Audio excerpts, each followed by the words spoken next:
UPSC Hindi warrior channel पर आप सभी का स्वागत है। ये इकोनॉमी की आपकी सेकंड क्लास है और इस क्लास में हम पढ़ने वाले हैं नेशनल इनकम, राष्ट्रीय आय को हम यहाँ पर पढ़ने वाले हैं। अगर आप पहली बार इस क्लास से जुड़े हो तो सबसे पहले आपको क्या करना है, इससे पहले एक क्लास और हमने पढ़ाई हुई है, उस क्लास को आपको अटेंड करना है। उससे पहले भी हमने इकोनॉमिक स्ट्रेटजी बताई है, उसको आप ओरिएंटेशन क्लास की तरह यूज कर सकते हैं। तो आपको पता लगेगा कि इकोनॉमी की तैयारी किस तरीके से आपको करनी है। तो ये आपकी सेकेंड क्लास है। फर्स्ट क्लास में हमने बेसिक टर्मिनोलॉजी या बोलूँ शब्दावलियों को अच्छे से पढ़ा था, बेसिक अंडरस्टैंडिंग हमने ली थी इकोनॉमी की। इकोनॉमी के टाइप्स, कितने सेक्टर पढ़े थे, बहुत सारी चीज़ें पढ़ी थी, रिवीजन किया था। और अब हम पढ़ने वाले हैं राष्ट्रीय आय को, नेशनल इनकम। अब नेशनल इनकम में हम अवधारणाओं को पढ़ेंगे कुछ, और उसी के साथ हम नेशनल इनकम टॉपिक को यहाँ पे खत्म करेंगे पूरा अच्छे तरीके से। हमारा प्रयास रहेगा कि आपको सभी कॉन्सेप्ट वो पूरी इजीली तरीके से पूरे कवर हो जाएं। बहुत सिंपल एग्जांपल्स से और बहुत आसान भाषा में आपको समझाऊंगा, जिससे आपको बाद में बिल्कुल भी प्रॉब्लम ना हो। इस क्लास को लेने के बाद अगर आपको थोड़ी बहुत प्रॉब्लम होती है तो आप इसी क्लास को 1.5x की स्पीड से दोबारा देख सकते हो, तो आपके पूरे जो डाउट्स हैं वो सभी क्लियर हो जाएंगे। अगर इसके बाद भी कोई डाउट बचता है तो आप कमेंट कर सकते हैं। तो अब हम यहाँ से स्टार्ट करते हैं। तो सबसे पहले अगर आप देख पा रहे हो तो ये ठीक है। तो नेशनल इनकम अगर हमको पढ़ना है तो नेशनल इनकम का हमको पहले हिस्टोरिकल बैकग्राउंड देखना पड़ेगा। क्या हिस्टोरिकल बैकग्राउंड से क्वेश्चन आ सकता है? क्वेश्चन आ सकता है इकोनॉमिक चैप्टर को लेकर भी, और वो क्वेश्चन आ सकता है आपका हिस्टोरिकल, यानी हिस्ट्री से क्वेश्चन बन सकता है। हिस्ट्री से क्या दादा भाई नौरोजी से आज तक क्वेश्चन बना है? बिल्कुल बना है। एक बार वो सिर्फ ऑप्शंस में थे, दादा भाई नौरोजी। एक बार उनकी बुक का नाम पूछा गया था, द पॉवर्टी अनवेटेड सोल इन इंडिया। ठीक है, ये उनकी बुक का नाम पूछा गया था। ठीक है, तो सबसे पहले प्रथम प्रयास किया था नेशनल इनकम को स्टार्ट करने का, वो दादा भाई नौरोजी ने किया था 1868 में। तब उन्होंने क्या बताया था? उन्होंने बताया था कि प्रति व्यक्ति वार्षिक आय गणना 20 रुपए की थी, यानी एक साल में हर एक व्यक्ति भारत का कितना रुपए कमाता था? 20 रुपए कमाते थे। ठीक है, और राष्ट्रीय आय की गणना के लिए इनके बाद क्या हुआ? 1868 में उन्होंने दे दी, लेकिन वो साइंटिफिक नहीं थी, इनकी खुद की बनाई हुई थी। लेकिन साइंटिफिक, पहली साइंटिफिक जो विधि मानी जाती है, मेथड माना जाता है, तो वो किसका माना जाता है? Doctor B K R B Rao. Doctor B K R B Rao ने 1931-32 में किया था। ऐसे करते उन्होंने भारतीय अर्थव्यवस्था को दो क्षेत्रों में वर्गीकृत किया था। जो सेक्टरल हम आज पढ़ते हैं स्ट्रक्चर बेसिस पर, कि आपके क्या प्राइमरी सेक्टर, सेकेंडरी टर्शरी और फोर्थ फिफ्थ कहे जाते हैं, तो वो इन्होंने ही पहली बार वर्गीकरण किया था। प्राथमिक क्षेत्र यानी कृषि, जो हम कल लास्ट क्लास में पढ़ चुके हैं, और सेकेंडरी आपका विनिर्माण यानी मैन्युफैक्चरिंग इंडस्ट्री एरिया। अब राष्ट्रीय आय की गणना का प्रारंभिक आधिकारिक प्रयास ऑफिशियल, ये साइंटिफिक था, ये ऑफिशियल था, तो किसने किया था? पीसी महालनोबिस द्वारा किया गया था। ठीक है, तो ये फैक्ट आपको खुद पढ़ लेने हैं, ज़्यादा टफ नहीं है, सिर्फ जो बताना था वो मैंने आपको यहाँ पे अच्छे से यहाँ पे आपको बता दिया है। ठीक है, इन फैक्ट्स को हम अभी आगे वाली स्लाइड में पढ़ेंगे। अब नेक्स्ट चलते हैं। सबसे पहले क्या, अब नेशनल इनकम है, राष्ट्रीय आय है। राष्ट्रीय आय का सीधा सा मतलब क्या होता है कि हमारा जो देश है वो कितने रुपए कमा रहा है अभी। ठीक है, कितनी इनकम है इस देश की। जैसे आपकी इनकम हो सकती है 10,000, 20,000, 30,000, जितनी आपकी सैलरी मिलती होगी, तो वो कितनी है? वो आपकी टोटल आय हो जाती है। ठीक है, तो आय की मापन के लिए, क्योंकि पूरे देश की निकालना है, किसी स्पेसिफिक किसी एक पर्सन की नहीं निकालना है, तो इसके लिए एक बहुत बड़ी बॉडी चाहिए होती है, बहुत बड़ा ढांचा बनाना पड़ता है, उससे हम निकालते हैं। ठीक है, तो इसकी गणना है किसकी? नेशनल इनकम की। तो वो की जाती है कितनी? जीडीपी की, आपकी राष्ट्र तिमाही आधार पर। हर 3 महीने में इसके डेटा आते हैं। तो आपने सुना होगा जीडीपी के, जब आप अगर आप करंट अफेयर्स से लगातार जुड़े हो तो आपको हर 3 महीने में जीडीपी के डेटा आपको देखने को मिल ही जाएंगे। ठीक है, तो कौन करता है इसको? एनएसओ द्वारा की जाती है। एनएसओ का मतलब क्या? राष्ट्रीय सांख्यिकी कार्यालय। एनएसओ द्वारा आप स्टैटिस्टिकल ऑफिस के द्वारा की जाती है, नेशनल। ठीक है, अब ये है क्या? सबसे पहले था मॉस्पी। मॉस्पी, यहाँ पे एक वर्ड गलत यूज करते हैं students maximum. Ministry of statics नहीं होता, वो होता है स्टैटिस्टिक्स एंड प्रोग्राम इम्प्लीमेंटेशन, मॉस्पी। मॉस्पी में क्या होता है? सांख्यिकी विभाग के अंदर पहले क्या आता था? दो विभाग आते थे, सांख्यिकी विभाग और क्रियान्वयन विभाग। सिंपल समझो, आसान भाषा में, कि मॉस्पी है, मिनिस्ट्री है, मंत्रालय। मंत्रालय के अंदर क्या आते हैं? दो विभाग आते हैं अभी। कौन कौन आते हैं? सांख्यिकी विभाग और क्रियान्वयन विभाग। इसको क्या बोलते हैं? स्टैटिक्स, और सेकंड का बोलते हैं इम्प्लीमेंटेशन। ठीक है, हिंदी में याद रखना, आप इंग्लिश में भी साथ में देखते रहना। सांख्यिकी विभाग एवं क्रियान्वयन विभाग। अब क्या होता है सांख्यिकी विभाग के अंतर्गत, ये है सांख्यिकी विभाग। इसके अंतर्गत पहले 2019 से पहले दो विभाग हुआ करते थे। NSSO national sample survey office, NSSO। Second है आपका CSO सेंट्रल स्टैटिस्टिक्स ऑफिस। ठीक है, तो इन दोनों को मिलाकर कब बनाया गया, मिलाकर 2019 में इनको दोनों को मर्ज कर दिया गया। मर्ज करने के बाद क्या बनाया, इसको NSO बना दिया गया। ठीक है, तो अब सिर्फ एक संस्था है NSO, ना अब CSO है ना अब NSSO है। ये किसके अंतर्गत आता है, ये आता है आपका स्टैटिक्स आपका डिवीजन के अंदर। ठीक है, केंद्रीय आपका क्या सांख्यिकी विभाग के अंतर्गत ये आता है। और सांख्यिकी विभाग किसके अंतर्गत आता है, आपका सांख्यिकी एवं कार्यक्रम क्रियान्वयन मंत्रालय यानी मॉस्पी के अंतर्गत आता है। ठीक है, तो ये फैक्ट्स आपके लिए जानना इंपॉर्टेंट है, क्योंकि ये स्टेटमेंट वाइज में UPSC प्रीलिम्स में आपसे पूछे जा सकते हैं अगर उसको टफ बनाना होगा, क्योंकि ये फैक्चुअल चीजें हैं। तो बहुत सारे स्टूडेंट्स के अगर इसको इग्नोर कर देते हैं और हो सकता है रियल एग्जाम आपसे क्वेश्चन पूछा जा सके। ठीक है, अब आगे चलते हैं हम। अब महत्वपूर्ण अवधारणाएं हमको पढ़ना क्या है, आपके पहले से इकोनॉमी मैक्सिमम ने इकोनॉमी पढ़ा होगा, तो उनको बेसिक आइडिया होगा GDP, NDP, NNP, GNP। ठीक है, तो इनको हम पढ़ने वाले हैं। ठीक है, अब इनको हम क्यों पढ़ रहे हैं, नेशनल इनकम यहीं से निकल के आती है। दो अवधारणाओं का मैक्सिमम यूज आपने सुना होगा, एक GDP का, एक होता है नेशनल इनकम का। अब इन दोनों में डिफरेंस क्या होता है और आपको पता होना चाहिए, GDP और नेशनल इनकम एक चीज नहीं होते, अलग अलग चीजें होती हैं। ठीक है, अब GDP, NDP, NNP और GNP चारों में मैं अंतर बताऊंगा आपको अच्छे से। पहले हम पढ़ते हैं GDP। अब ये GDP क्या होती है और क्यों होती है, क्यों जरूरी होती है, हम इसको क्यों पढ़ते हैं उसको पढ़ते हैं हम। ठीक है, GDP की अगर आप परिभाषा देखोगे, GDP की अगर आप परिभाषा देखोगे तो मैं आपको यहाँ पे हाईलाइट करके बताऊंगा तो ज्यादा अच्छे से रहेगा। ठीक है, किसी भी अर्थव्यवस्था में एक वित्तीय वर्ष, यहाँ पे हाईलाइट करते जाओ, एक वित्तीय वर्ष में देश की घरेलू सीमा के भीतर और देश की, यहाँ पे देश की घरेलू सीमा के भीतर उत्पादित अंतिम वस्तु और सेवा का कुल बाजार मूल्य GDP कहलाता है।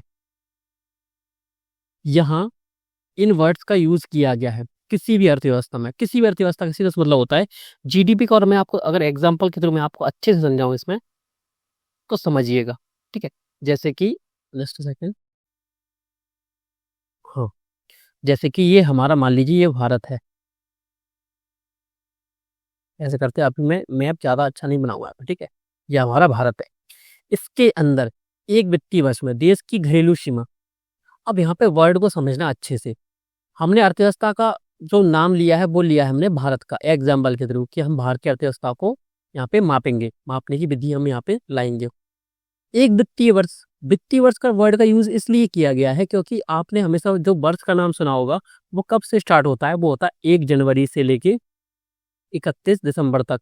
लेकिन अगर आप वित्तीय वर्ष की बात करो, फाइनेंशियल ईयर की बात करो, तो वो 1 जनवरी से स्टार्ट नहीं होता, वो होता है आपका 1 अप्रैल से स्टार्ट। ठीक है, 1 अप्रैल से स्टार्ट होता है, 31 मार्च तक वो चलता है। तो फाइनेंशियल ईयर अलग होता है, तो ये चीज याद रखना। इसलिए यहाँ पे वर्ड का यूज किया गया वित्तीय वर्ष। अगर डेफिनेशन सिंपल होती 1 जनवरी से स्टार्ट होता तो यहाँ पे वित्तीय शब्द का यूज होता ही नहीं, सिंपल से वर्ष कर देते कि एक वर्ष में देश की घरेलू सीमा की वजह। ठीक है, तो वित्तीय वर्ष का यूज क्यों किया गया, क्योंकि वित्तीय वर्ष अलग होता है। तो आपको ये पता होना चाहिए। UPPCS और MPPSC में पूछा गया था कुछ साल पहले ये। MPPSC UPCS को मुझे एग्जैक्ट याद नहीं है, MPPSC का पूछा गया सवाल है कि कब से स्टार्ट होता है। ठीक है, ये है। अब सेकंड है देश। किसी देश के भीतर हम देश को मान के चल रहे हैं एग्जाम्पल के थ्रू कि हमको अपने देश की निकालना है, तो GDP क्या होती है, किसी देश की GDP को मान के चलते हैं। घरेलू सीमा, यहाँ पे सीमा, घरेलू सीमा क्यों बोला यहाँ पे, भौगोलिक सीमा क्यों नहीं बोला, यानी हमारे बॉर्डर के अंदर अगर हम कुछ उत्पादन करते हैं तो उसको हम GDP में जोड़ देंगे। तो यहाँ पे हम भौगोलिक वर्ड का यूज भी कर सकते थे क्या, बहुत से बोलेंगे हाँ कर सकते थे, बहुत सारी बुक्स में और नोट्स में आपको भौगोलिक लिखा हुआ मिलेगा। लेकिन अगर हम यहाँ पे देखें तो भौगोलिक वर्ड यहाँ पे गलत यूज होता है। भौगोलिक वर्ड गलत क्यों है यहाँ पे, अगर घरेलू वर्ड का हम मीनिंग यहाँ पे मीनिंग समझें तो घरेलू का मतलब है हमारे देश के भाग हैं जो, चाहे वो भौगोलिक रूप से यहाँ पे हैं या नहीं। ठीक है, अभी अगर हम, ये हमारा देश है ये, ठीक है, या इसको अच्छे से ना बनाते हो हम सिंपल से बनाते हैं, ये हमारा देश है। ठीक है, लेकिन ये तो हमारे देश की सीमा है, इसके भीतर तो हम उत्पादन कर रहे हैं, तो वो तो जीडीपी का भाग है ही। लेकिन कुछ क्षेत्र ऐसे होते हैं जो कि हमारे भाग होते हैं और उनको हम जीडीपी में क्या ऐड करते हैं। तो वो कौन से भाग होते हैं? जैसे कि विदेशों में भारतीय दूतावास, जो हमारे विदेशों में दूतावास रहते हैं, वहां पर जाके राजदूत रहते हैं, जैसे कि आईएफएस, फॉरेन सर्विस वाले, ठीक है। तो वो जाते हैं जहां पर रहते, हर एक देश में हर एक का क्या दूतावास होता है। कई सारे देशों में, भारत में कई सारे दूतावास हैं। अगर दिल्ली में जाके देखोगे तो बहुत सारे दूतावास ओपन हुए हैं या पहले से हैं, ठीक है। तो उनके जो दूतावास होता है वो उसी देश की क्या होता है, टेरिटरी में आता है, उसी क्षेत्र में आता है जिस देश का वो होता है। यानी इसका अगर एग्जाम्पल दूं, यानी ये यूएसए है, यूएसए में एक बिल्डिंग बनी है जिसका नाम है भारतीय दूतावास, ठीक है। तो भारतीय दूतावास क्या है, अगर उसके अंदर कोई भी क्रियाविधि होगी तो उस क्षेत्र को भारत का क्षेत्र माना जाएगा। अगर यूएसए उस पर कोई अटैक करता है या उसमें बिना परमिशन की आर्मी या पुलिस जाती है, तो उसका सीधा सा मतलब होता है, यूएन ने इसको डिक्लेयर किया है एक्ट ऑफ वॉर, यानी युद्ध माना जाएगा। इस ये कृत्य करने पर भारत अमेरिका पर हमला कर सकता है। तो बिना परमिशन के हम उनकी क्या दूतावास में अंदर भी इंटर नहीं कर सकते। हमारे भारत में भी अगर यूएसए का होगा तो हम उनकी बिना परमिशन के उस बिल्डिंग के अंदर नहीं जा सकते, भले हमको पता हो कि उसके अंदर हथियार चल रहे हैं, कुछ भी हो, हम उसके अंदर नहीं जा सकते। तो ये होता है दूतावास। तो दूतावास के अंदर जो भी क्रियाविधि होगी, वस्तुओं और सेवाओं का उत्पादन होगा, वो भी किसके अंदर आएगा, जीडीपी के अंदर। अब मान के चलिए यहाँ से एरोप्लेन उड़ान भरता है, वो हवा में चलता है। अब हवा में वो है किसका, वो इंडिया ही का है, उसका ही क्षेत्र है पूरा, तो वो भी इसमें ऐड होगा, ठीक है। तो जीडीपी इसलिए यूज किया गया है वर्ड जीडीपी, आपका घरेलू सीमा, ठीक है। अभी मैं एक एक कॉन्सेप्ट को अच्छे से समझाऊंगा ना, तो बाकी कॉन्सेप्ट्स को जल्दी जल्दी हम पढ़कर भी खत्म कर देंगे पूरे अच्छे तरीके से। लेकिन ये पहला कॉन्सेप्ट है और सबसे इंपोर्टेंट कॉन्सेप्ट यही है, तो आपको ज्यादा अच्छी तरीके से समझ में आना चाहिए। अब भीतर उत्पादित अंतिम वस्तु, यहाँ पे वर्ड यूज किया गया अंतिम वस्तु, इसको पूरी क्लासेस के साथ और अच्छे तरीके से समझेंगे। वस्तु और सेवा, मैंने दोनों चीजों को पढ़ाया है कि वस्तु क्या होती है, सेवाएं क्या होती हैं, लास्ट क्लास में। तो आप अगर आपने नहीं पढ़ी है तो उस क्लास को देखना तरीके से अच्छे से, ठीक है। कुल बाजार मूल्य, कि बाजार में वो चीजें कितने की मिल रही हैं। और अंतिम वर्ड क्यों यूज किया है, अंतिम वर्ड इसलिए यूज किया गया है जिससे दोहरी गणना ना हो, दोहरी गणना ना हो। इसको क्या होता है, डबल काउंटिंग। डबल काउंटिंग का मतलब क्या होता है, जैसे कि किसी व्यक्ति ने क्या किया, एक फोन उत्पादन किया इसका, ठीक है। इसने किसी दूसरे को बेच दिया, दूसरे ने तीसरे को बेच दिया। अब इसी फोन को अगर हम यहाँ पे भी काउंट कर लें कि एक फोन ये हो गया, एक फोन ये हो गया, एक फोन ये हो गया, टोटल कितने फोन्स हो गए, 3 फोन हो गए, 3 मोबाइल फोन हो गए हमारे पास। लेकिन लेकिन रियलिटी क्या है, रियलिटी में वो एक ही फोन है। तो लास्ट टाइम वो जिस पर जो फोन रहेगा, मोबाइल फोन जिसके पास मिलेगा, तो हम उसी को काउंट करेंगे, ना कि उस पर जिसने उसको बनाया था या जो बीच में रिटेलर था जिसने उसको बेचा बीच में आके, ठीक है। इसलिए अंतिम वर्ड का यूज करते हैं हम, ठीक है। इस कॉन्सेप्ट को अगर आप थोड़ा सा कम भी समझ में आया होगा ना, इस यही कॉन्सेप्ट आसपास घूमने वाला है अभी पूरी क्लासेस में, ठीक है। अब कुल बाजार मूल्य जीडीपी कहलाता है। जैसे अब एग्जाम्पल पूरा बता देता हूँ।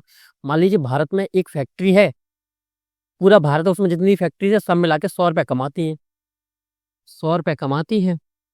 तो ये क्या है, देश की जीडीपी है, ठीक है। इतने का उत्पादन करती हैं और उसका जो मूल्य है 100 रुपये का उत्पादन करती है, ठीक है। तो उसका जो ये क्या है, जीडीपी है। अब यहाँ पे खेल होता है सबसे बड़ा।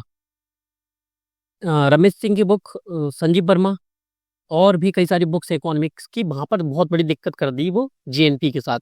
जीडीपी में इतनी दिक्कत नहीं आती। जीडीपी में क्या है, मान लो जीडीपी में क्या होता है, मान ली कोई विदेशी व्यक्ति है, अमेरिका का व्यक्ति है, वो यहाँ पे रहता है हमारे यहाँ, और यहाँ पे अपनी फैक्ट्री ओपन करता है, यहाँ पे वो पैसा कमाता है।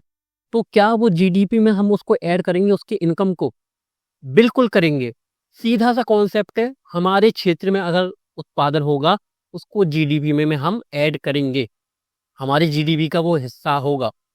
याद रख लो, हमारे भाग पर, हमारी सीमा के भीतर, सीमा कौन कौन सी है, घरेलू सीमा मैंने बता दिया क्या क्या हो सकता है, भारतीय दूतावास, भारतीय समुद्री जो सीमा होती है, SEZ होता है, इकोनॉमिक जोन होता है अपना, स्पेशल इकोनॉमिक जोन, वहां तक, ठीक है। तो जहां तक हमारा एरिया भारत का संप्रभु एरिया है, वहां तक कोई भी उत्पादन करे, कोई भी व्यक्ति हो, वो जीडीपी का हिस्सा होगा। ठीक है, वित्तीय वर्ष मैंने आपको समझा दिया 31 मार्च को समाप्त होता है। जीडीपी में वित्तीय वर्ष का उपयोग किया जाता है, ये बता दिया मैंने आपको। जीडीपी की गणना और आंकड़े तिमाही आधार पर जारी किए जाते हैं, अर्थात एक वर्ष में 4 बार आंकड़े जारी किए जाते हैं। सिंपल सा स्टेटमेंट बनाएगा तो वो ये बना सकता है कि अर्थात एक वर्ष में 4 बार आंकड़े जारी किए जाते हैं। तो याद रखना, हर 3 महीने में इसके आंकड़े जारी किए जाते हैं। अभी आपने सुना होगा कि 8.2% हमारी जीडीपी ग्रोथ रेट पहुंच चुकी है। ठीक है, उस पर विवाद भी चल रहा है, जैसे आईएमएफ ने बोला है कि ये बेवकूफ़ बना रहे हैं, कि रियलिटी में ये है नहीं। ठीक है, इसको उन्होंने गुब्बारा बना दिया है जीडीपी को। अब बहुत इंपॉर्टेंट कॉन्सेप्ट समझना, ये मैक्सिमम टीचर्स यहाँ पे गलती कर देते हैं और गलत पढ़ा देते हैं यहाँ पे। ये एनसीईआरटी, हम ऑथेंटिक किसको मानेंगे? एनसीईआरटी को। ठीक है, तो यहाँ पे ध्यान से सुनना, 2 नाम है, पहला है निवासी, सेकंड है सिटीजन। नागरिक आपने पॉलिटी में पढ़ा होगा, नागरिक कौन होता है? जिसके पास नागरिकता पत्र होता है कि भाई मैं तो भारत का नागरिक हूँ। ठीक है, तो जो भारत का नागरिक होगा उसके पास क्या होगा? उसके पास पासपोर्ट होगा, उसकी नेशनलिटी होगी, उस पर सभी डॉक्यूमेंट्स होंगे हमारे, आधार कार्ड होगा, राशन कार्ड होगा, पैन कार्ड वगैरह सब चीज़ें होंगी उसके पास। ठीक है, पासपोर्ट भी होगा। तो ये क्या होता है? नागरिक। एक होता है रेजिडेंट, यानी निवासी। क्या निवासी सिटीजन हो सकता है और क्या सिटीजन रेजिडेंट हो सकता है? यहाँ पे थोड़ा सा ट्विस्ट आता है। ठीक है, ये है मान लीजिए हमारा भारत। ठीक है, अब अच्छे से मैप बना देते हैं। ठीक है,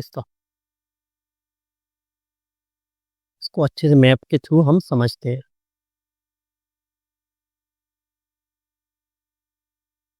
इसको अच्छे से समझ लो। ठीक है, अब भारत के अंदर कोई व्यक्ति रह रहा है कहाँ पे? यहाँ एमपी के पास में। कौन? अमेरिका का व्यक्ति रह रहा है।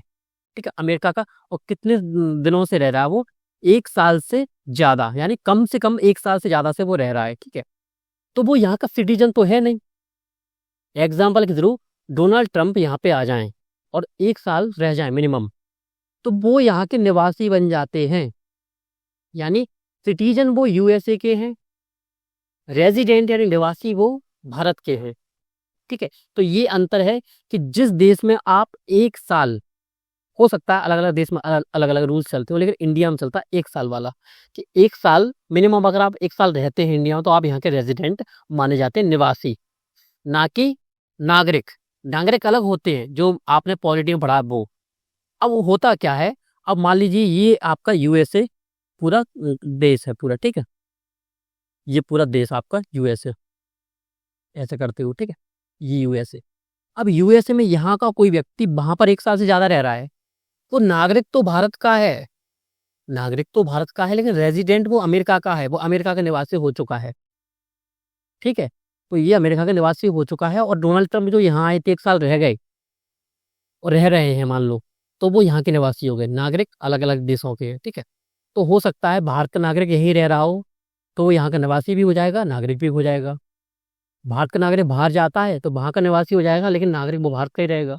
ठीक है, तो यहाँ पे अंतर समझना, नागरिक अलग होता है, रेजिडेंट अलग होता है। टीचर्स मैक्सिमम बुक्स इनको मिला देती है, मिक्स कर देती है, कॉन्सेप्ट पूरे गलत हो जाते हैं। ध्यान से सुनो इस चीज को। अब आगे चलते हैं। जीडीपी हमने पढ़ लिया, अब एनडीपी क्या होता है? ठीक है, जीडीपी को हर हिंदी में अगर हम बोलें तो क्या बोलते हैं उसको? सकल घरेलू उत्पाद। लिख लीजिए अभी। ठीक है, सकल, रफ साथ में लेके बैठना है, जिनके पास नोट्स पहले से हैं और जो नोट्स बना रहे हैं तो उनको तो लिखना ही है। ठीक है, तो सकल घरेलू उत्पाद, जो रिवीजन भी कर रहे हैं ना, किस तरह मुझे रिवीजन के लिए यूज करनी है ये क्लासेस, तो उनके लिए भी क्या है, यही है कि आप रफ का यूज करो, लिखो पूरी चीजें, बहुत अच्छा रिवीजन होगा, ज्यादा याद होगा।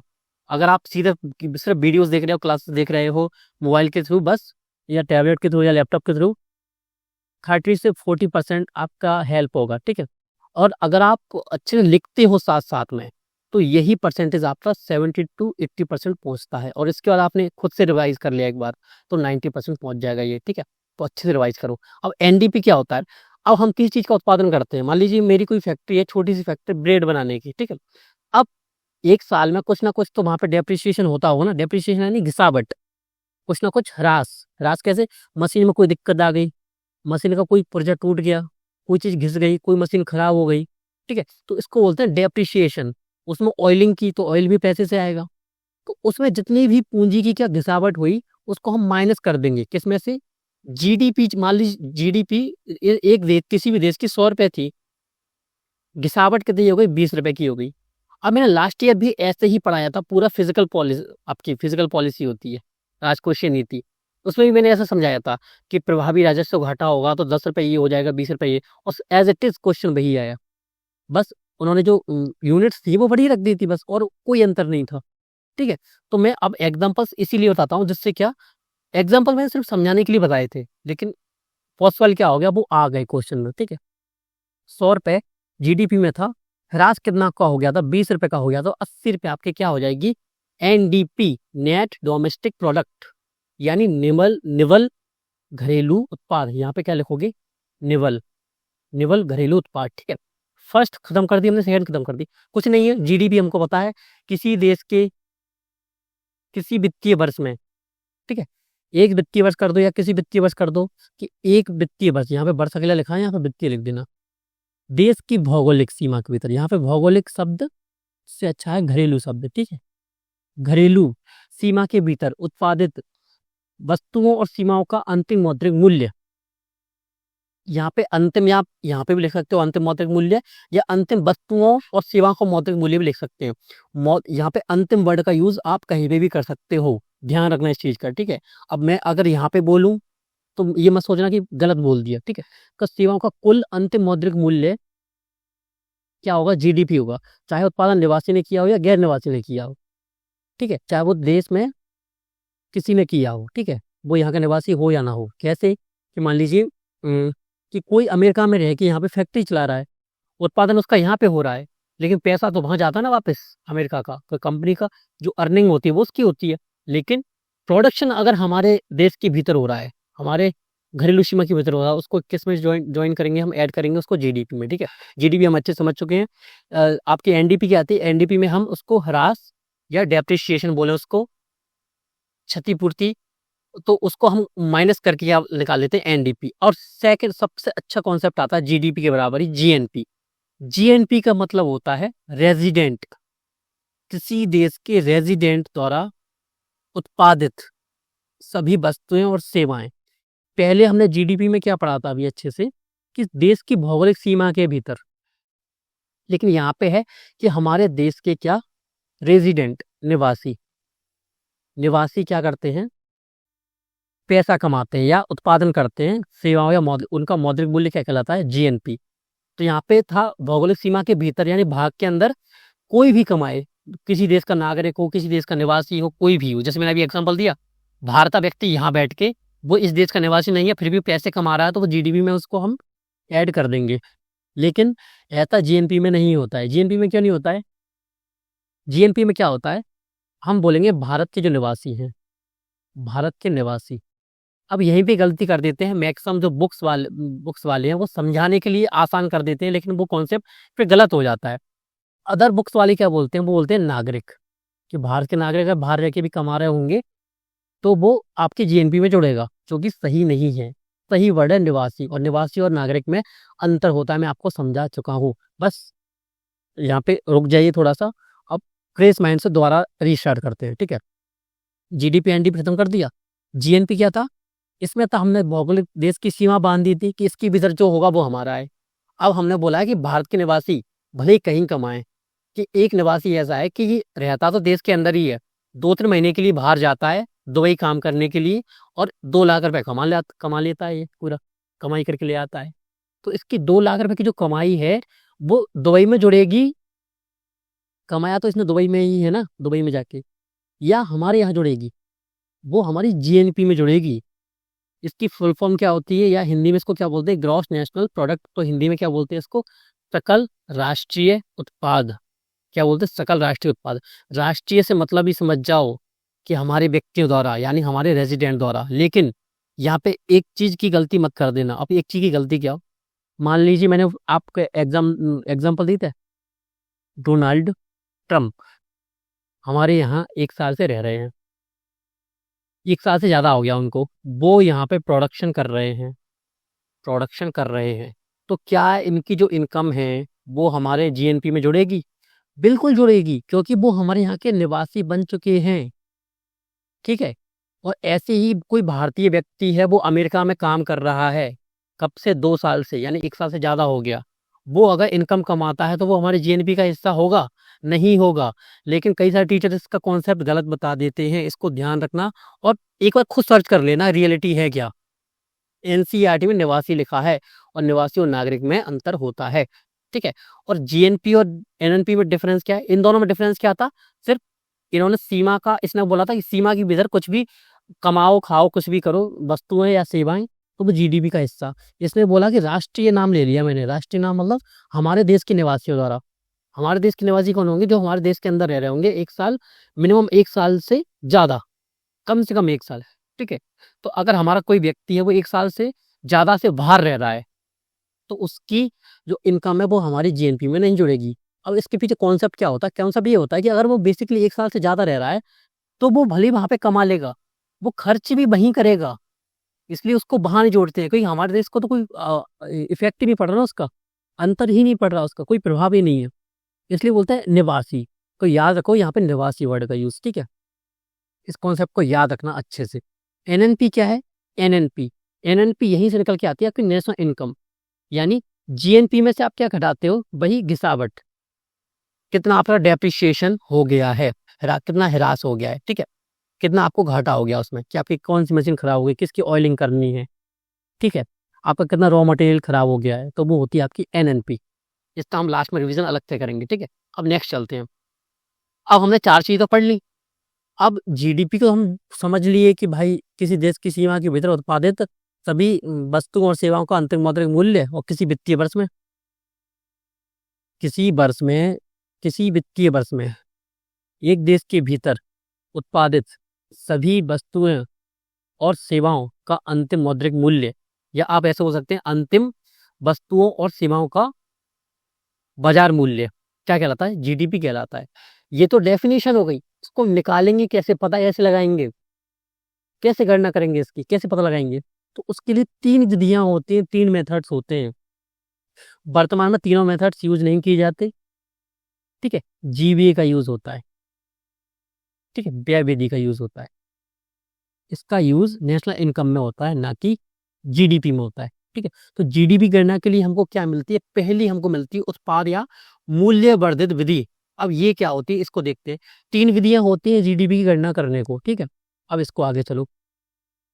उत्पाद या मूल्य वर्धित विधि, आप कितना उत्पादन कर रहे हो, इसके बेसिस पर पता लगाया जाता है कि जीडीपी कितनी है देश की।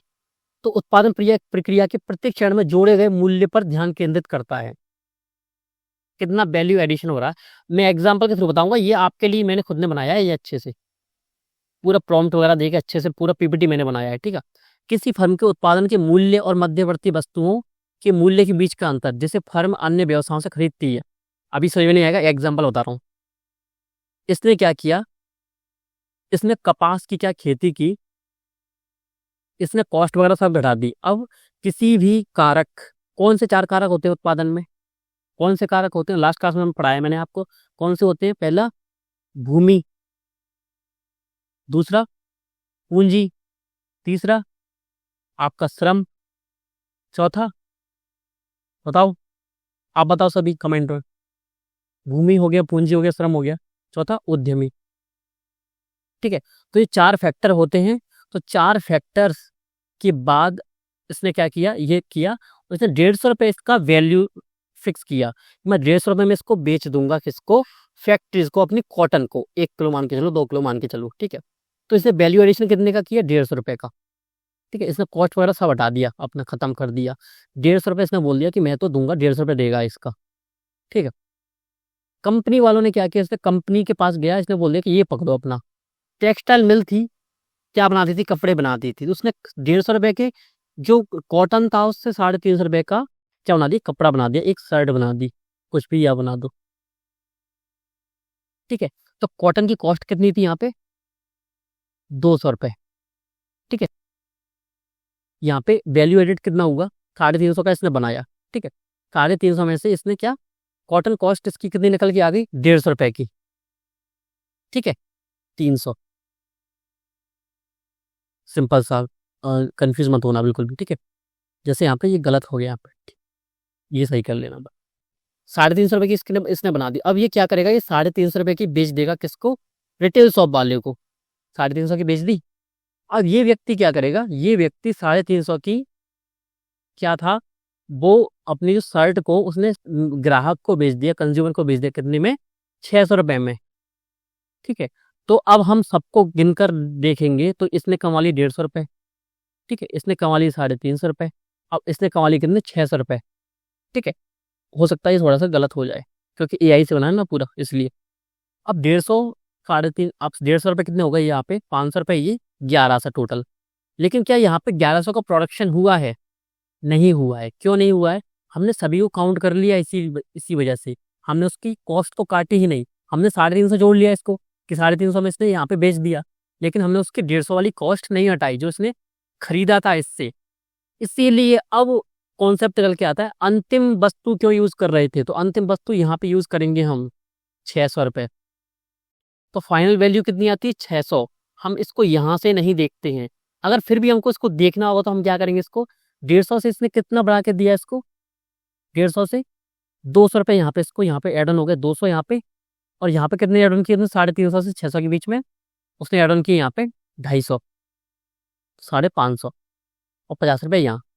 ठीक है, तो वैल्यू एडिशन कितना हुआ, यहाँ तक आते आते ₹600 का ये बिका है। तो लास्ट जो कितनी थी वैल्यू उसकी, ₹600 थी ना, तो फाइनल वैल्यू तो ये रही। ठीक है, वैल्यू एडिशन कितना हो गया इसका, वैल्यू एडिशन हो गया किसका, इसका ₹150 ये हो गया, और इसने कितने किया था इसमें 150, तो इसमें 200 इसने एड ऑन किया था, सॉरी हाँ 200 इसने किया था, और 350 के बाद किसने किया था, 250 इसने किया था, 250। ठीक है, 400 ये हो गया, पूरा 600 ही हो गया। तो वैल्यू एडिशन निकल के कितना आ रहा है, पूरा ₹600 निकल के आ रहा है।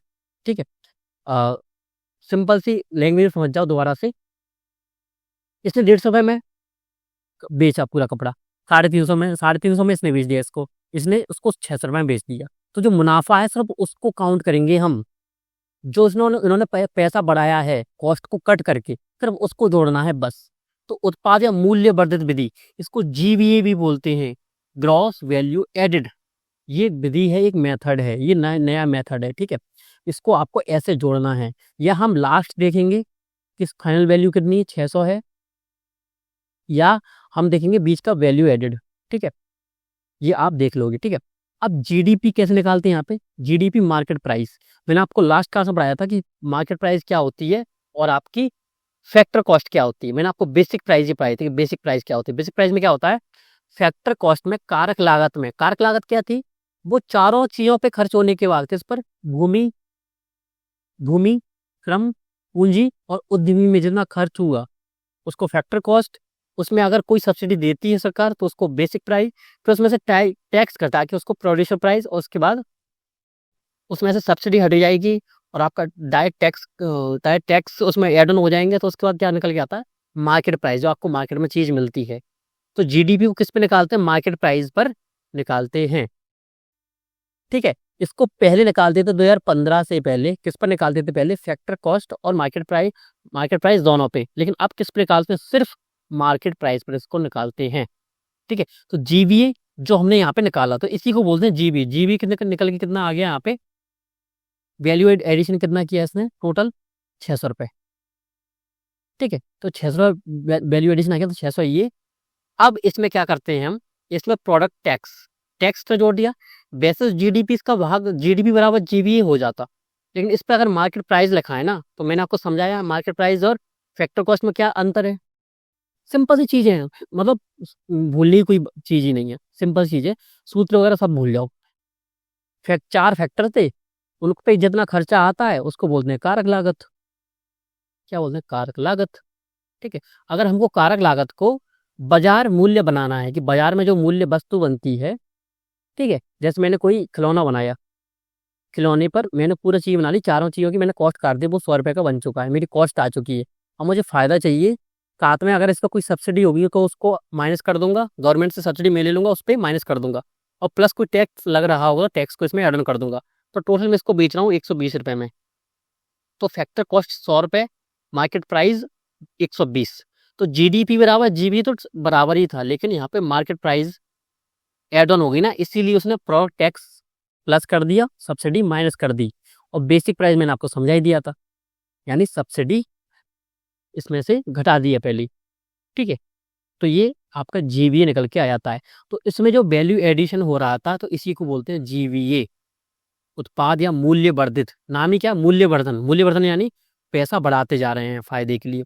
मैंने किसी से 100 रुपये लिया, उसमें कुछ एड ऑन करके उसको 50 रुपये एक्स्ट्रा बेच दूंगा किसी दूसरे व्यक्ति को। ठीक है, अब क्या उत्पाद विधि में ये क्वेश्चन आ सकता है फिल्म्स के स्पेसिफिक। ठीक है, इसमें राष्ट्रीय आय में निम्नलिखित में गतिविधियां शामिल नहीं की जाती।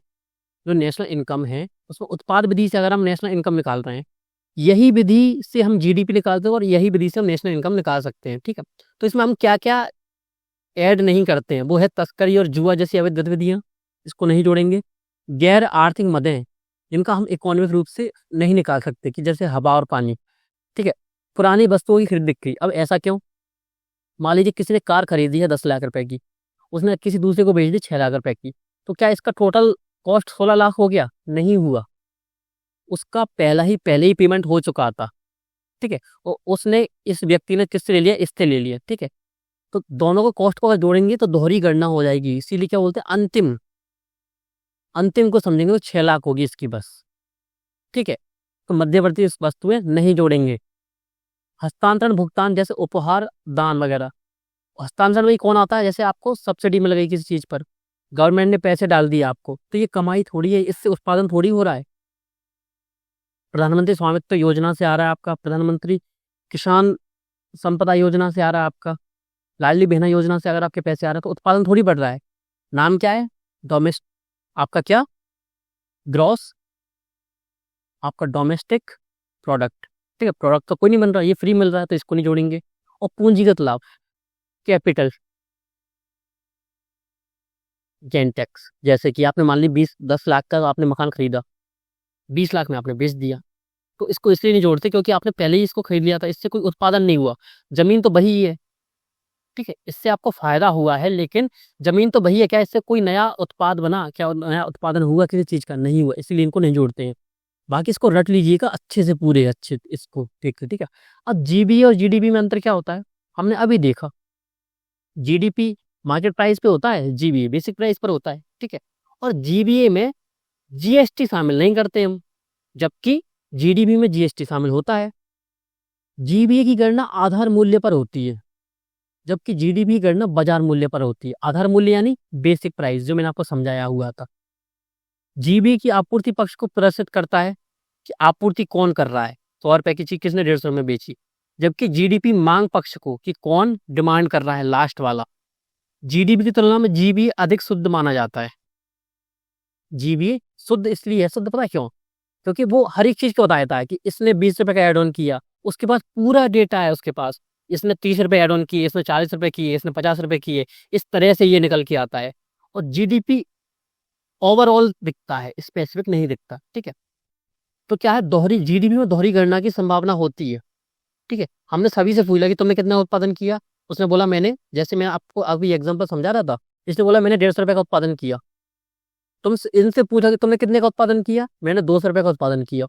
अब ऐसे जोड़ते जोड़ते ये क्या ज्यादा हो जाता है, इसलिए बोला मैंने 600 कर दिया।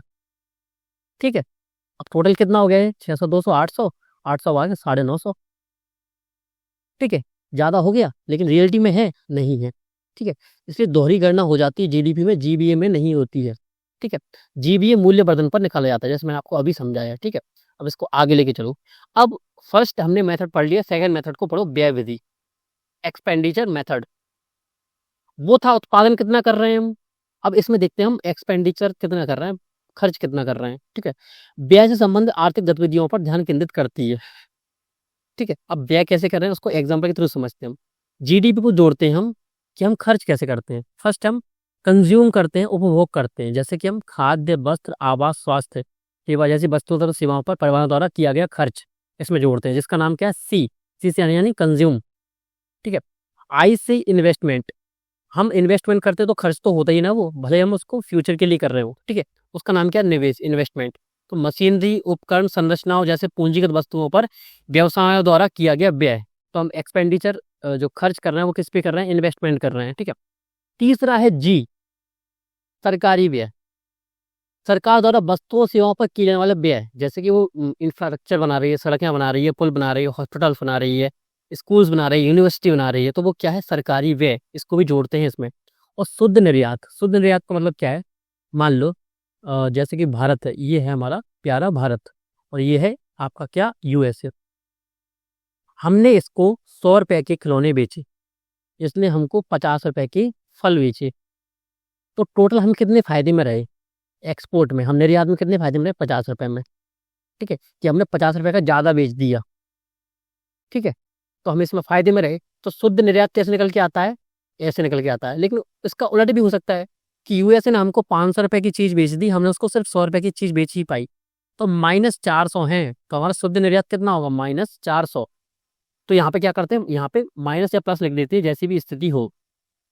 क्या ये सूत्र याद करना जरूरी है, बिल्कुल जरूरी है, यूपीएससी प्रीलिम्स में पूछा गया क्वेश्चन है, डायरेक्ट यही सूत्र पूछा था कि आपका व्यय विधि का सूत्र क्या है राष्ट्रीय आय का। ठीक है, तो इसको अच्छे समझ लो। शुद्ध निर्यात मैंने आपको समझा दिया, सरकारी व्यय समझा दिया, क्या होता है इन्वेस्टमेंट और उपभोग, 4 चीज समझ लो, अच्छे से नोट डाउन करो इसको अच्छे से, और दोबारा से क्लास को रिवाइज कर लेना अच्छे से, इसको 1.5 या 1.7x की स्पीड से अच्छे से देख लेना। अब है आय विधि, इनकम मेथड। अब इसमें क्या क्या जोड़ते हैं हम, इनकम मेथड यानी हम कहाँ कहाँ से पैसे कमा रहे हैं। ठीक है, या कौन कौन पैसा कमा रहा है। ठीक है, हमने वेतन दिए 400 रुपए, तो किसी न किसी को तो मिले होंगे ना वो 400 रुपए। कारक वही है, वही 4, रेंट, इंटरेस्ट, प्रॉफिट। मैंने आप सभी को बताया था, उद्यमी क्या लेता है, एंटरप्रेन्योर लाभ उठाना चाहता है। इंटरेस्ट कौन लेता है, जहां से हम पूंजी लेते हैं। रेंट कौन लेता है, भूमि वाला, जिसकी हमने भूमि ली हुई है। बेच वेतन कौन लेता है, जो कि लेबर होती है वो। इसमें साथ में मिक्स्ड इनकम, और कोई कहीं से इनकम होती है तो उसको बोलते हैं मिक्स्ड इनकम, और नेट इनकम होती है 900। ठीक है, तो आय विधि होती है ये कि पैसा कौन कौन कमा रहा है और कितना कितना कमा रहा है, तो इन सभी को जोड़ के पता लगाते हैं कि जीडीपी कितनी है, इसी को बोलते हैं आय विधि। और अगर पूरा हम ऐसे ही काउंट कर लेते हैं तो यही निकल के आता है NNP, at factor cost national income कहलाती है। एनएनपी का मतलब क्या था, जीएनपी, यानी किसी देश के निवासियों द्वारा एक वित्तीय वर्ष में उत्पादित अंतिम वस्तुओं और सेवाओं का मौद्रिक मूल्य, अंतिम वस्तुओं और सेवाओं का मौद्रिक मूल्य। ठीक है, उसमें से हमने क्या माइनस कर दिया था, डेप्रिसिएशन। तो एनएनपी कैसे निकलती है, यही फॉर्मूला से, फॉर्मूला यही रहेगा। ठीक है, उसमें वेज रहेंगे, वेतन, किराया, लाभ, सॉरी ब्याज, लाभ, मिक्स्ड इनकम यानी मिश्रित आय, और नेट इनकम की टोटल कितनी इनकम रह रही है, तो इसी को बोलते, इसी से निकालते हैं हम एनएनपी। इससे हम जीडीपी भी निकाल सकते हैं आय विधि से। ठीक है, इससे लेकिन हम क्या निकालते हैं, नेशनल इनकम, यानी एनएनपी एट फैक्टर कॉस्ट। अगर हम एनएनपी को कारक लागत पर निकालते हैं तो इसी को बोलते हैं नेशनल इनकम। तो राष्ट्रीय आय आप पढ़ चुके हो, आपको पता ही नहीं चला होगा। ठीक है, इसी को बोलते हैं जीडीपी, हमने पढ़ लिया जीडीपी क्या होता है, देश की घरेलू सीमा के भीतर। ठीक है, जीएनपी क्या होता है, एनडीपी क्या होता है, एनडीपी यानी माइनस डेप्रिसिएशन, जो मशीनें घिस गई थी। जीएनपी क्या होता है, किसी देश के निवासियों द्वारा, वो बाहर रह रहा हो, यहाँ पे रह रहा हो, 1 साल से कम, 1 साल से ज्यादा रह गया कहीं दूसरे देश में, तो वो वहीं का निवासी हो जाएगा, तो देश के निवासियों द्वारा। ठीक है, और उसमें अगर हम माइनस कर देते हैं डेप्रिसिएशन, तो जितना हम कमा रहे हैं एनएनपी, जितना हम उत्पादन कर रहे हैं उसका मौद्रिक मूल्य, कौन सा, फैक्टर कॉस्ट। फैक्टर कॉस्ट यानी जैसे कि पूरा देश मिला के, यानी 10 फैक्ट्री है मान लो हमारे यहाँ, 10 के 10 फैक्ट्रीज में जो माल बनता है, पूरा जो वस्तुएं वो जो बनाते हैं, वो कितने का बनाते हैं, 100 रुपए का। फैक्टर कॉस्ट पे निकाल दो, फैक्टर कॉस्ट 100 रुपए, यानी उनको इतना खर्चा आता है सब काट के पूरा, कि इतना उनका खर्चा है पूरा 100 रुपए का। बेचते भले वो 120 का है, पूरा 120 का बेचते हैं, 10 की 10 फैक्ट्री 120 का वो सामान पूरा बेचती हैं, वस्तुएं बेचती हैं। तो ये क्या है, फैक्टर कॉस्ट पे हम मापते हैं किसको, नेशनल इनकम को। और जीडीपी को किस पे मापते हैं हम, मार्केट प्राइस पर। तो याद रखना दोनों चाहिए, मार्केट प्राइस पर किसको नापते हैं, जीडीपी को, और नेशनल इनकम को आपका क्या, एनएनपी एट फैक्टर कॉस्ट। चलो, जीडीपी मतलब production, GBA plus expenditure, national income बराबर इनकम मेथड। यानी अगर आपको जीडीपी निकालना है तो आप 2 मेथड से निकालते हो, जीबीए से जो मूल्यवर्धन मैंने आपको बताया था, एक है एक्सपेंडिचर कि आप खर्च कहाँ-कहाँ कर रहे हो। सरकार ने व्यय किया था, आपने कंज़्यूम किया था, फिर आपने इन्वेस्टमेंट किया था, ठीक है? फोर्थ आपका क्या था? शुद्ध निर्यात, ठीक है? ये 4 चीज़ें थी, फ़ॉर्मूला भी यही था। और आपका जीवीए का क्या था? जीडीपी का क्या था? GVA eight basic price plus आपका क्या क्या आपका क्या प्रोडक्ट टैक्स या इनडायरेक्ट टैक्स माइनस सब्सिडी, ठीक है? आपका जीडीपी का ये था। इस किस में? प्रोडक्शन, जब आप मूल्यवर्धन की फॉर्मूला पढ़ रहे थे। फिर एक्सपेंडिचर में क्या था? वही सी कंज्यूम, इन्वेस्टमेंट, गवर्नमेंट कर रही है व्यय, ठीक है? और प्लस एक्स माइनस एम, आप एक्सपोर्ट और इम्पोर्ट, शुद्ध निर्यात, ये था। और लास्ट क्या था ये आपका? ये था पूरा एन आई बराबर नेट इनकम क्या रहेगी? WRIP और MI और NI, ठीक है? Wages, rent, interest, profit, mixed. बहुत सिंपल सी चीज़ें हैं, ज़्यादा लोड लेने की जरूरत है ही नहीं, छोटी छोटी चीज़ें थी बस, सिंपल सा है। अगर यहाँ पे भी कंफ्यूजन हो ना, क्लास को दोबारा देख लेना, खत्म हो जाएंगी पूरी कंफ्यूजन। और इसके बाद करना क्या है? जाके किसी भी टेस्ट को लगा लेना अच्छे से, इसी टॉपिक वाइज लगा लेना। अगर टॉपिक वाइज मिल जाए तो अच्छी बात है, या घटना चक्कर से क्वेश्चन लगा लेना, ठीक है? घटना चक्कर में हो सकता है कोई एक्स्ट्रा फैक्ट मिल जाए आपको जो क्लास में नहीं पढ़ाया हुआ है, तो वहां से अपने नोट्स में एड ऑन कर लेना, ठीक है? क्योंकि क्लास में सभी चीज़ें पढ़ाना पॉसिबल होता नहीं है, लेकिन मैं कोशिश करूंगा सभी चीज़ें आपको पढ़ा दूं, ठीक है? अब यहाँ पे एक कॉन्सेप्ट निकल के आता है, जीडीपी डिफलेटर। आपने बहुत नाम सुना हुआ है इसका, जीडीपी डिफलेटर। उससे पहले दो कॉन्सेप्ट निकल के आते हैं, सांकेतिक जीडीपी और वास्तविक जीडीपी। वास्तविक जीडीपी को बोलते हैं यहाँ पर रियल जीडीपी, रियल जीडीपी। और सांकेतिक को बोलते हैं नॉमिनल जीडीपी, नॉमिनल जीडीपी। अब इसके दो नाम और हैं, सांकेतिक को भी बोलते हैं नामात्र, और उसी को बोलते हैं मौद्रिक, मौद्रिक जीडीपी, ठीक है? और रियल जीडीपी को क्या बोलते हैं? वास्तविक जीडीपी। अब दोनों नाम से तो ऐसा लग रहा है ना कि वास्तविक वाली रियलिटी बताती होगी, और आपका सोचना बिल्कुल सही है, वो रियलिटी बताती है। रियलिटी क्यों? क्योंकि वो आधार वर्ष पर उसको हम मापते हैं। अब ये क्या नया मेथड आ गया? आधार वर्ष कहाँ से आ गया? सब जो पढ़ा था ना वही है। अब आधार वर्ष क्या होता है? जैसे मान लो 2 साल पहले, मान लीजिए मैं एक खिलौना बनाने, मेरी एक बोतल बनाने की कंपनी है, बोतल बनाने की कंपनी है, एक बोतल बनाता हूँ मैं 100 रुपए की, ठीक है? 100 रुपए की एक बोतल बनती है।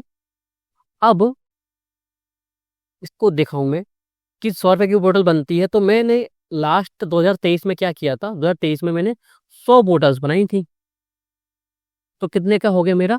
10,000 का प्रोडक्शन हो गया। लेकिन अब क्या हो गई? महंगाई बढ़ गई, मुद्रास्फीति बढ़ गई, हर चीज महंगी हो गई, तो मुझे भी अपनी जो बोतल है वो महंगी करनी पड़ी। अब वो हो गई 150,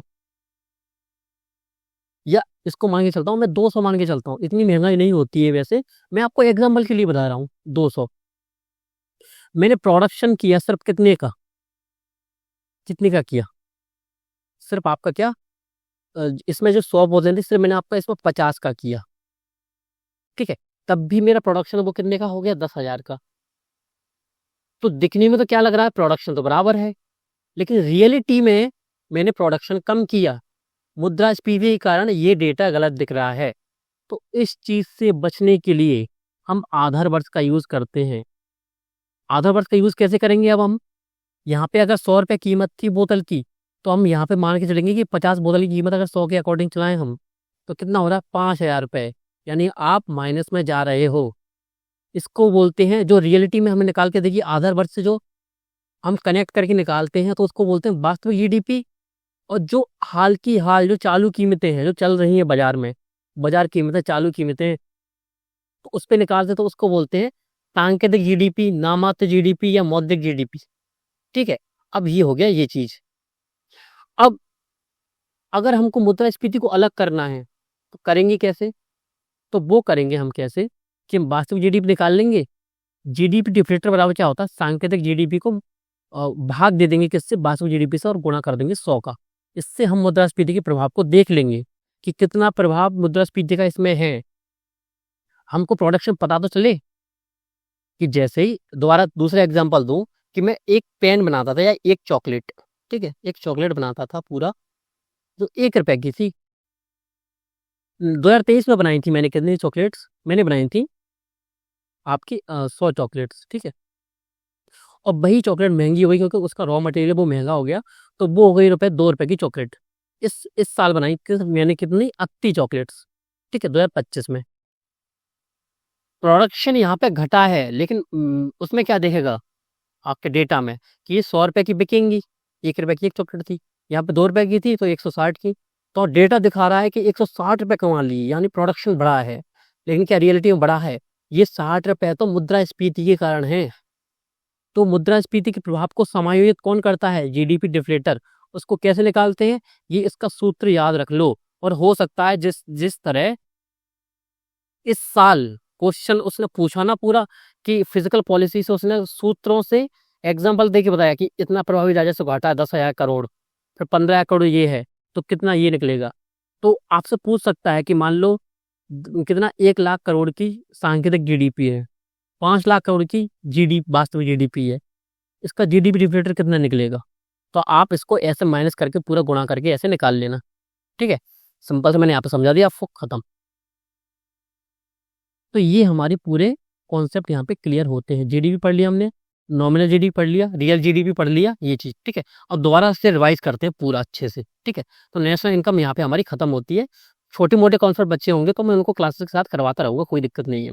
अब बहुत सारे स्टूडेंट्स के मन में एक सवाल था कि सर आपको भले ही समष्टि से ज़्यादा क्वेश्चन आते हैं, समष्टि जो इकोनॉमिक्स होते हैं, समष्टि अर्थशास्त्र और आपकी भारतीय अर्थव्यवस्था से, लेकिन व्यष्टि से भी तो क्वेश्चन आ सकता है। तो मैं क्या करूँगा, व्यष्टि इकोनॉमी को साथ साथ में हर क्लास में 1-2 कॉन्सेप्ट साथ में पढ़ाते जाऊंगा अलग से। जिससे क्या होगा, लोड नहीं होगा आपके ऊपर, प्रेशर नहीं आएगा अलग पढ़ने का, एक्स्ट्रा नहीं पढ़ना पड़ेगा। और क्लासेस के साथ साथ पढ़ते जाएंगे तो समझ में भी अच्छे तरीके से आता जाएगा। तो व्यष्टि अर्थशास्त्र कैसे काम करता है, क्या क्या कारक होते हैं, क्या क्या टैक्स होते हैं, ये चीज़ें हम पढ़ते जाएंगे। तो हमने स्टार्ट कहाँ से किया था, उसको स्टार्ट करते हैं दोबारा से, यहाँ से, ठीक है। हमने भारतीय राष्ट्रीय आय का इतिहास देखा था, दादा भाई नौरोजी द्वारा स्टार्ट किया गया था। वैज्ञानिक बिल्ली कौन लाए थे? डॉक्टर बी के आरवी राव। डॉक्टर बी के आरवी राव 1931-32 में 2 क्षेत्रों में बांटा था इन्होंने राष्ट्रीय। अब साथ साथ में मन में बोलना है इस चीज को, ऐसा नहीं कि सिर्फ बैठे रहना है, पूरा सोचना है बस, देखना नहीं है, सुनना भी नहीं है, सिर्फ अकेले खुद भी बोलते जाना है। मैं क्वेश्चन पूछते जाऊँ, आंसर देते जाऊंगा ना, तो आगे आपको ही बोलना है। प्राथमिक आधिकारिक प्रयास किसने किया था? पीसी महालनोबिस। किसने किया था? पीसी महालनोबिस, ठीक है। प्राथमिक क्षेत्र और द्वितीय क्षेत्र में किसने बांटा था पहली बार? डॉक्टर बी के आरवी राव। किसने बांटा था? किसने बांटा था? डॉक्टर बी के आरवी राव। बोलते जाओ, ऐसा लगना चाहिए कि ऑफलाइन क्लास चल रही है, ठीक है। एनएसओ गणना गणना कौन करता है? जीडीपी की गणना कौन करता है? नेशनल इनकम की गणना कौन करता है? एनएसओ करता है। कौन करता है? एनएसओ करता है। जितना आप सुनेंगे, बोलेंगे, अगर आप बोल सकते हैं जोर से तो बोलिए। अगर लाइब्रेरी में पढ़ रहे हो, किसी ऐसी जगह पढ़ रहे हो या किसी ऐसी जगह बैठे हो जहाँ आप बोल नहीं सकते, तो मन ही मन में उसको रिपीट कीजिए, ठीक है। कौन करता है गणना? एनएसओ करता है। मॉस्पी के तहत कौन कौन से विभाग आते हैं? एक सांख्यिकी आता है, एक क्रियान्वयन कार्यान्वयन मंत्रालय आता है, या क्रियान्वयन विभाग आता है, ठीक है। आपका क्या सांख्यिकी विभाग के अंदर कौन कौन आता है? आपका किस कौन कौन आता था? सीएसओ और एनएसएसओ, ठीक है। दोनों को मर्ज कब कर दिया गया? 2019 में कर दिया गया। कब कर दिया गया? 19 में कर दिया गया। किस किस को कर दिया गया? आपका केंद्रीय सांख्यिकी कार्यालय सीएसओ को, और एनएसएसओ को। किसको? राष्ट्रीय नमूना सर्वेक्षण कार्यालय एनएसएसओ को। अब क्या करना है, इस क्लास को जस्ट खत्म होने के बाद आपको पूरा पेज लेना है और जो जो क्लास में पढ़ा है उसको लिख के देखना है कि क्या क्या आप याद कर पा रहे हैं। इसी को बोलते हैं एक्टिव रिकॉलिंग, इसी को बोलते हैं एक्टिव रिकॉल। या 2 या 3 मिनट का वेट कीजिएगा, या तो ब्रेक लीजिएगा उस चीज को, तो इसको हल्के ब्लैंक पेज में लिख के देखना कि मैंने क्या क्या पढ़ा है और आप कितना याद कर पा रहे हो। सिर्फ ये प्रैक्टिस कर लो, आपकी मेमोरी जो अगर आप कंपेयर करोगे अदर स्टूडेंट से जो एक्टिव रिकॉलिंग का यूज नहीं करते हैं, उनसे ज्यादा शार्प हो जाएगी, ठीक है। स्थापना कब हुई थी? राष्ट्रीय नमूना सर्वेक्षण कार्यालय की स्थापना 1950 में हुई थी, ठीक है। जीडीपी क्या पढ़ ली थी हमने? जीडीपी यानी किसी देश की घरेलू सीमा के भीतर उत्पादित सभी अंतिम मौद्रिक वस्तुएं, ठीक है। अंतिम वस्तुएं और सेवाओं का अंतिम मौद्रिक मूल्य, ठीक है, किसी वित्तीय वर्ष। वित्तीय वर्ष कब होता है? 1 अप्रैल से 31 मार्च तक होता है। एनडीपी क्या होता है? इसमें हम डेप्रिसिएशन घटा देते हैं। आपका जीएनपी क्या होता है? जीएनपी यानी किसी देश के रेजिडेंट, किसी देश के निवासियों द्वारा उत्पादित अंतिम मौद्रिक अंतिम वस्तुओं और सेवाओं का मौद्रिक मूल्य, ठीक है, किसी वित्तीय वर्ष में। वित्तीय वर्ष यानी 1 अप्रैल से लेके कब तक? बोली जल्दी। 31 मार्च। एनएनपी क्या था उसमें? एनएनपी था डेप्रिसिएशन घटा देंगे, जो मशीनी रखरखाव में कुछ खर्च हो रहा है वो उसको हटा देंगे। और एनएनपी याद रखो, एनएनपी फैक्टर कॉस्ट से क्या निकलता है? यही होती है नेशनल इनकम। यही होती है नेशनल इनकम। क्या होती है? एनएनपी फैक्टर कॉस्ट, कारक लागत। कारक लागत मैं आपको पढ़ा चुका हूँ 5 से 7 बार, तो मैंने रिवाइज करवा चुका हूँ जब से 2 क्लासेस हुई हैं तभी से। ठीक है, जीडीपी की परिभाषा हमने पढ़ी हुई है अच्छे से। वित्तीय वर्ष का प्रयोग किया जाता है, 3 महीने में इसके आंकड़े जारी किए जाते हैं, यानी 1 साल में कितने हो गए? 1 साल में 4, 1 साल में 12 महीने हो गए, तो 3 का भाग दे दो 12 में, कितने को? 4 बार, 4 बार आपके डेटा जारी होते हैं। ठीक है, सेकंड चलो, रेजिडेंट और सिटीजन में क्या डिफरेंस होता है मैंने आपको बताया था, अच्छे से पढ़ लिया था मैंने, चारों का रिवीजन करवा चुका हूँ इसका भी। 3 विधियां होती हैं, उत्पाद विधि या इसको बोलते हैं मूल्य वर्धित विधि। सेकंड होती है आपकी व्यय विधि, थर्ड होती है आपकी आय विधि। आय विधि से क्या मापते हैं हम? National income. इन दोनों से क्या मापते हैं हम? जीडीपी। ठीक है, जीडीपी को किस में मापते हैं? फैक्टर कॉस्ट पर या मार्केट प्राइस पर? बताओ जल्दी, क्या आपको याद आ पा रहा है? मैंने अभी पढ़ाया है। किसको मापते हैं? मार्केट प्राइस पर। किस पर? मार्केट प्राइस पर। अब तीनों के सूत्र देखेंगे। ठीक है, सूत्र क्या है इसका? जीडीपी मार्केट प्राइस बराबर GBA basic price plus product tax. Tax लगा देंगे माइनस सब्सिडी कर देंगे। ठीक है, क्योंकि मार्केट प्राइस है। मार्केट प्राइस मैंने आपको पहले बताया है, मार्केट प्राइस में हम क्या करते हैं? फैक्टर कॉस्ट में हमेशा सब्सिडी माइनस करते हैं और आपका प्रोडक्ट टैक्स जोड़ देते हैं। ये तो मार्केट प्राइस में करते ही है पहले से, तो उसको जीडीपी में जोड़ दिया तो उससे क्या होता है? हम पहले ही पढ़ चुके हैं इस चीज को। ठीक है, तो ये आपको याद हो गया, अच्छे से याद हो जाना चाहिए हल्के हल्के। उत्पाद विधि में राष्ट्रीय आय में क्या क्या नहीं जोड़ते हैं? उत्पाद विधि के अंतर्गत तस्करी जुआ नहीं जोड़ते हैं, गैर आर्थिक मदद नहीं जोड़ते हैं, थर्ड पुराने वस्तुएं नहीं जोड़ते हैं, आपका पूंजीगत लाभ नहीं जोड़ते हैं, मध्यवर्ती वस्तुएं जोड़ते हैं, हस्तांतरण आय, भुगतान, उपहार, दान, गिफ्ट वगैरह नहीं जोड़ते हैं। जीबीजीडी में मैंने आपको अंत बता दिया था, क्या आधार मूल्य पर होता है क्या? जीवीए। जबकि जीडीपी गणना किस पे होती है? बाजार मूल्य पर। मैंने क्या बोला था अभी? जीडीपी को किस मापते हैं? मार्केट प्राइस पर। ये आपूर्ति पक्ष को प्रदर्शित करता है, ये मांग पक्ष को क्या करता है? प्रदर्शित करता है। जीडीपी की तुलना में जीबी अधिक शुद्ध माना जाता है। क्यों माना जाता है? इसको पता होता है कि एक व्यक्ति ने 100 रुपये बढ़ा के दिया, इसने 200 बढ़ा के दिया, तो ये पूरा इसके पास पूरा डेटा रहता है। लेकिन जीडीपी में क्या होता है? दोहरी गणना की संभावना होती है। ठीक है, अब नेक्स्ट चलो आगे। व्यय विधि क्या होती है? हम कितना खर्च कर रहे हैं। खर्च कैसे करते हैं हम? खर्च करते हैं हम कंज्यूम करते हैं, कि खाना खा रहे हैं, सो रहे हैं, गा रहे हैं, सब कुछ कर रहे हैं, तो खाद्य, वस्त्र, आवास, स्वास्थ्य, इन चीजों पर खर्च कर रहे हैं, तो इसको क्या बोलेंगे? वो कंज्यूम। कंज्यूम यानी सी। आई से यानी इन्वेस्टमेंट। इन्वेस्टमेंट के बाद क्या आता है? आंखें बंद कर को सोचो एक बार, पूरा सूत्र याद करो। पी प्लस आई प्लस जी, जी से गवर्नमेंट एक्सपेंडिचर, और लास्ट क्या था? एक्स माइनस एम, यानी एक्सपोर्ट माइनस इम्पोर्ट, शुद्ध निर्यात कितना है।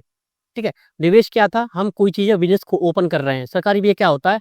आपका इंफ्रास्ट्रक्चर बनवा रहा है, अवसंरचना का निर्माण कर रहे हैं, निर्माण आपकी परियोजनाओं का। ठीक है, शुद्ध निर्यात हम कितना बेच रहे हैं, कितना खरीद रहे हैं और देशों से। ठीक है, अब आइए आगे। आय विधि क्या होती है? हम कितना पैसा कमा रहे हैं, कैसे कमाते हैं, कौन कौन कमाता है? किसी को वेतन मिलता है, किसी को किराया मिलता है, किसी को ब्याज मिलता है, किसी को लाभ मिलता है, और मिक्स्ड इनकम जो ओवरऑल इनकम होती है इसके बाद भी।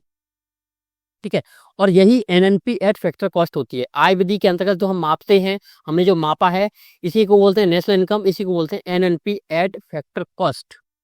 ठीक है, और आगे चल के क्या बोला था हमने? जीडीपी क्या था?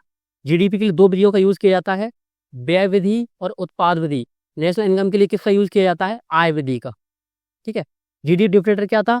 मुद्रास्फीति समायोजन के लिए इसको निकाला जाता है, मुद्रास्फीति का प्रभाव दिखाया जाता है, समायोजित किया जाता है कि मुद्रास्फीति का प्रभाव अलग ना दिखे, ऐसा ना हो कि गलत डेटा दिख जाए। ठीक है, आपको रियल जीडीपी क्या था? रियल जीडीपी यानी आधार वर्ष से लिंक करके उसको प्रदर्शित किया जाता है, आधार वर्ष से। आधार वर्ष कब है? अब यहाँ पे याद करने की जरूरत है। अभी 2011-12 था, अभी है 2015 बनाया गया था, 2011-12, लेकिन तब से बहुत साल हो गए थे, बहुत आवाज उठ रही थी। 2026 से स्टार्ट हुआ क्या? 2021-22 की अभी चर्चा चल रही है इसको बनाने की। ठीक है, तो मॉस्पी ने इस पे काम करना स्टार्ट किया है कि 2021-22 चलेगा, अब 2026 से मॉस्पी ने। ठीक है, अब आगे जाके देखते हैं कि उनका फैसला क्या होता है। ठीक है, तो आधा बस कब, अभी क्या चल रहा है? 2021-22, जब तक आप एग्जाम देने जाओगे तब तक आपका 2021-22 हो जाएगा। पहले अभी क्या चल रहा है? 2011-12। ठीक है, तो नॉमिनल जीडीपी क्या थी? चालू वर्ष की कीमत है, चालू वर्ष यानी अभी चल रहा है। एग्जाम्पल दिया था चॉकलेट्स का, 2 रुपए की एक चॉकलेट हो चुकी है वर्तमान में, तो 80 चॉकलेट बनाई थी, 160 की चॉकलेट्स हो गई। लेकिन 2 साल पहले मैंने 100 चॉकलेट्स बनाई थी, 1 रुपए की एक थी, तो 100 रुपए की चली गई। लग रहा है डेटा देखने से कि प्रोडक्शन कहाँ से ज़्यादा हो रहा है, 160 रुपये में ज़्यादा हो रहा है, लेकिन रियलिटी क्या है? मुद्रास्फीति बढ़ी है, तो 60 रुपये ज़्यादा क्यों है और एक्स्ट्रा भी ज़्यादा क्यों है? ये मुद्रास्फीति के कारण है। ठीक है, तो ये हमने पूरे कॉन्सेप्ट को पढ़ लिए हैं। ये आपका रिवीजन करवा दिया मैंने। आपके फैक्टर कॉस्ट और मार्केट प्राइस तो कितनी बार पढ़ा दिया, सिर्फ 2 क्लास में इतनी बार रिवीजन कर दिया। और जब तक आप 20 क्लासेस को खत्म करोगे, पूरी इकोनॉमी का 3 से 4 बार रिवाइज तो मैं खुद ही करवा दूंगा, बोल बोल कर ही। बस आपको क्लासेस अच्छे से फॉलो करना है। और भले ही आप यूपीपीसीएस का एग्जाम दो, बीपीएस का एग्जाम दो, छत्तीसगढ़, झारखंड किसी का भी एग्जाम दो, इस क्लासेस से क्वेश्चंस बाहर नहीं जाएंगे। बस इसके अलावा कुछ सेक्स होते हैं, उसके लिए मैं आपको बता दूंगा अलग से कि आपको अलग से क्या क्या पढ़ना है। बस आप कमेंट करना मत ना भूलना, ठीक है। तो आप कमेंट क्या करोगे, आज भी आपको कमेंट करना है कि I will clear UPSC prelims. लिखो, अभी मेरे साथ साथ लिखो, I will clear UPSC prelims. आप इतना तो कर सकते हो ना कि मैंने आपको इतना टाइम दिया अभी, तो आप इतना कर सकते हो कि I will clear UPSC prelims 2026। सिर्फ कमेंट करो, मैं देखना चाहता हूँ कि कौन कौन अभ्यर्थी लगातार जुड़ते हैं लास्ट क्लास तक। लास्ट क्लास तक आप खुद देखोगे कि कोई नहीं बचता है, ठीक है। जो सीरियस स्टूडेंट होंगे वही लास्ट तक टिकेंगे। अक्षय को बहुत धन्यवाद, मिलते हैं नेक्स्ट क्लास में। नेक्स्ट क्लास से हम कुछ शब्दावलियाँ पढ़ेंगे और इसके बाद हम एंटर कर जाएंगे बैंकिंग। बैंकिंग या मौद्रिक नीति में हम इसमें एंटर करेंगे, ठीक है। तो हम देखेंगे टॉपिक, जो टॉपिक सही रहेगा आपके लिए उस टॉपिक को हम स्टार्ट करेंगे।